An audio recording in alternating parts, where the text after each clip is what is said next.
The kettlebell clean is a great exercise, especially if you want to move into like more complex movements, because you can do so much once you get in that clean position. You can squat, you can lunge, you can press overhead, you can go into a Turkish get up.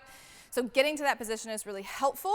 However, many people struggle to get in that position. And sometimes when they do it, they clunk it and it ends up hurting their wrists and they get bruises and stuff, and then they don't want to do it anymore because it hurt. So learning how to be proficient at the movement, it's fun anyways, I think. And like I said, you can just start to turn it to more complex movements. So I'm going to do it sideways to start, and there's two ways that we're going to approach this. The first way is going to be from a kettlebell swing. So I would recommend starting with this one first. If you are proficient at a kettlebell swing and you're just learning the clean, start with this one because we're kind of combining two exercises. So you're going to set up the same way as for a kettlebell swing. Start over and then step back. We're going to do a one-handed clean. So I'm just going to reach with one hand forward and just tilt it, and my shoulders are square. So I have a couple cues for you that I think are really helpful. So the first one, actually I got this from Luca, is you're going to think about driving your elbow backwards and then uppercut. So back, punch. So that way you're ending in this position, and it's going to keep you close to your body. Also think of having a wall in front of you. You can't swing outward into the wall. You have to stay close to your body, almost like zipping up your zipper, staying super close, and then you catch it.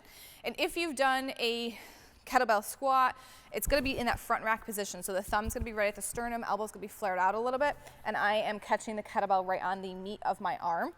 And last note is you do have to loosen up on the grip. So when you're bringing it up, you have to loosen up the grip a little bit so the weight actually comes around versus that clunking up and over. We don't want any clunking of it. It's going to just roll right around your wrist.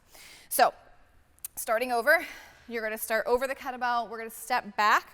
We're going to reach one hand. I'm staying square, and I'm going to start with that kettlebell swing. So I'm going to hike it high, and you're going to see that punch catch at the top. So I go back, I punch catch at that front rack position, and I bring it back to a dead stop. If you're going to go right into them, you're going to just take it right back to the swing, catch it, back to the swing, punch, catch, back to the swing, punch, catch, and then you'll put it down.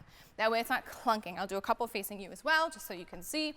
So shoulders stay square. I'm going to hike above my knees into the swing, punch, catch in the front rack, punch in the front rack. So it's just rotating around my wrist. It's not clunking because that will hurt. So if you're working a little bit more advanced and you want to go from a dead stop, you do the same thing, except you're not going to do the swing. You're just going to zip it super close and up. So that's going to look like so. From here, I zip, punch, catch. Bring it back down, punch, catch. Bring it back down, punch, catch. Bring it back down, facing you.